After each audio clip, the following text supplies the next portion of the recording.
ഏറ്റവും കൂടുതൽ വാരിയെല്ലുകളുള്ള ജീവി ഏത്? ആന, കടുവ, പാമ്പ്, തിമിംഗലം. ഏറ്റവും കൂടുതൽ വാരിയെല്ലുകളുള്ള ജീവിയാണ് പാമ്പ്. നീലത്തിമിംഗലത്തിൻ്റെ ആയുർദൈർഘ്യം എത്ര വർഷമാണ്? 150 വർഷം, 90 വർഷം, 70 വർഷം, 50 വർഷം. നീലത്തിമിംഗലത്തിൻ്റെ ആയുർദൈർഘ്യം എന്ന് പറയുന്നത് 90 വർഷമാണ്. ഇന്ത്യയുടെ ദേശീയ മത്സ്യമേത്? അയല, മത്തി, സ്രാവ്, പരൽ. ഇന്ത്യയുടെ ദേശീയ മത്സ്യമായി കണക്കാക്കുന്നത് അയലയെയാണ്. പാവപ്പെട്ടവൻ്റെ പശു എന്നറിയപ്പെടുന്ന മൃഗം ഏത്? ആട്, പശു, എരുമ, പന്നി. പാവപ്പെട്ടവൻ്റെ പശു എന്നറിയപ്പെടുന്ന മൃഗമാണ് ആട്.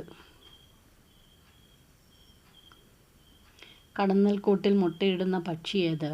കാക്ക, തത്ത, മൈന, പൊന്മാൻ. കടന്നൽക്കൂട്ടിൽ മുട്ടയിടുന്ന പക്ഷിയായി കണക്കാക്കുന്നത് പൊന്മാനെയാണ്.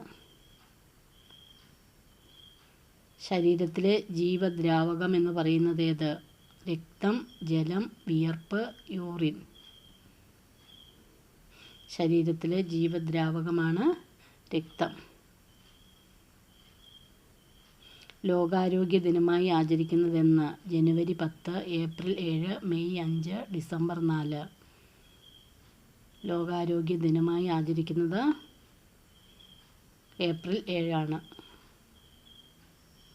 വെള്ളത്തിൽ ഏറ്റവും കൂടുതൽ ലയിക്കുന്ന വാതകം ഏത്? Sulphur, chlorine, ammonium, zinc. വെള്ളത്തിൽ ഏറ്റവും കൂടുതലായി ലയിക്കുന്ന വാതകമാണ് അമോണിയം. പവിഴങ്ങളുടെ നാട് എന്നറിയപ്പെടുന്ന രാജ്യം ഏത്? Bahrain, Belgium, New York, England. പവിഴങ്ങളുടെ നാട് എന്നറിയപ്പെടുന്ന രാജ്യമാണ് ബഹ്റിൻ. ഇന്ത്യയുടെ സർവ്വസൈന്യാധിപൻ ആര്? പ്രധാനമന്ത്രി, രാഷ്ട്രപതി, ഉപരാഷ്ട്രപതി, ഗവർണർ. ഇന്ത്യയുടെ സർവ്വസൈന്യാധിപൻ രാഷ്ട്രപതിയാണ്.